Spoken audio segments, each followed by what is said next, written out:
high everyone आज चाहिँ बिहानको 5 बजे उठेर माधव र म मर्निङ वक आइसकेको छु भन् अनि मर्निङ वकमा खासमा हामीले चाहिँ भोगाटे चोर्ने भनेर आएको तर भोगाटे चोर्नु चाहिँ उज्यालो भइहाल्यो अनि त्यही भएर माधवले लाज लाग्यो भनेर अनि हामी फेरि अब हाम्रो भोलि चाहिँ जसरी भोलि चाहिँ साँच्चै 5 बजे उठा आज चाहिँ यसले लुक लाग्यो अब फेरि हामी होस्टेल जाँदैछौँ अनि होस्टेल गएर हामी दिनभरि बस्छौँ दिउँसो हाम्रो इन्फेक्सन कन्ट्रोलको टिचिङ छ कास दिदीहरूलाई अनि त्यो सकाएर हामी माधव र म चाहिँ तास खानु जान्छौँ मटन तास अनि त्यहाँबाट अनि त्यसपछि चाहिँ हाम्रो दिन सकिन्छ अनि प्याकिङ गर्ने अनि भोलि चाहिँ घर जाने by me after going morning walk भनेर हेलो कस्तो लाग्यो तिमीलाई इनरवा पोस्टिङ पोस्टिङको बेस्ट पार्ट भनेको चाहिँ होइन मलाई यहाँनिरको बेस्ट पार्ट भनेको खाना पनि राम्रो लाग्यो होइन अनि त्यस पछाडि लाइक हामी चाहिँ सुत्ने चाहिँ अब फर्स्ट डे चाहिँ हामीलाई निकै गाह्रो भएको थियो होइन गर्मीको कारणले गर्दाखेरि तर आफ्टर द्याट हामीले चाहिँ सबैजना सँगै बाहिर आँगनमा सुतेको चाहिँ त्यो चाहिँ बेस्ट पार्ट थियो र अर्को भनेको चाहिँ बाहिर डुलेको खाएको होइन नयाँ नयाँ फुडहरू होइन स्पेसली एक्सप्लोर गरेको ठाउँहरू अनि सबभन्दा वर्स्ट पार्ट भनेको यहाँको चाहिँ वेदर टेम्परेचर यति धेरै गर्मी छ म चाहिँ कहिले आउँदिनँ सुरुमा चाहिँ तातोले पोलेर मर्न आँटेको थिएँ मेरो टाउको जरै पोल्यो अहिले चाहिँ म मिस गर्छु पछि यो मोमेन्टहरू सबसे धेरै के मिस गर्छौ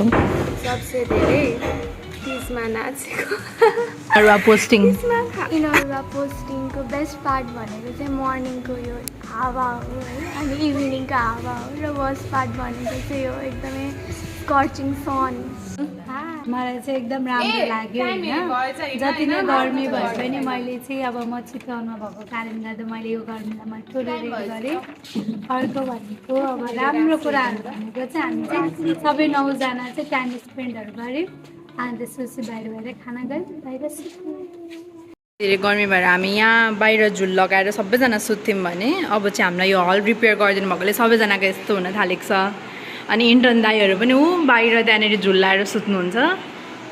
यहाँको गर्मी कति छ भनेर तपाईँहरूले इमेजिन गर्न सक्नुहुन्छ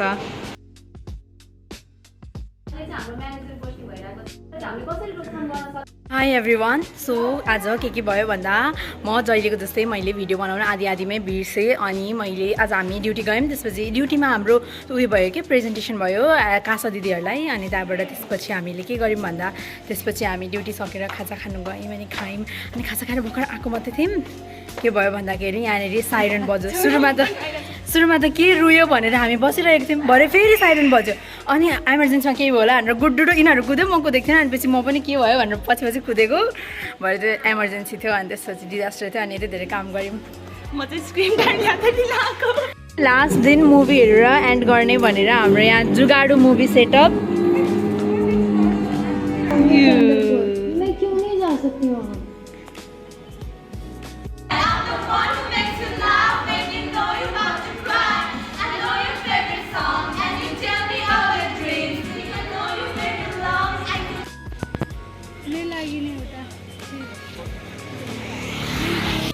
सो आज चाहिँ फाइनली हाम्रो घर जाने दिन हो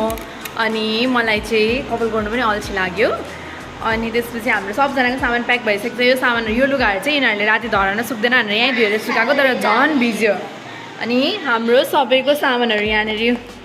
प्याक्ड भइसकेछ यतापट्टि पनि छ उतापट्टि पनि छ अनि उता पनि छ सबै कालो कालो पोकामा छ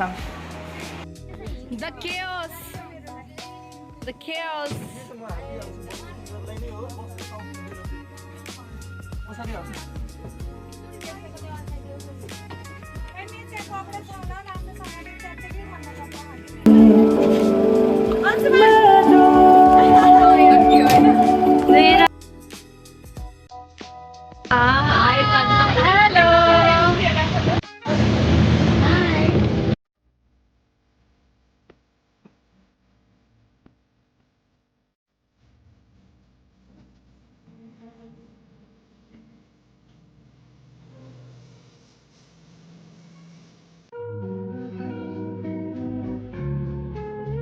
यस्तो हराभरा बस्ने मान्छेलाई कहाँ रुखा सुखामा लगेर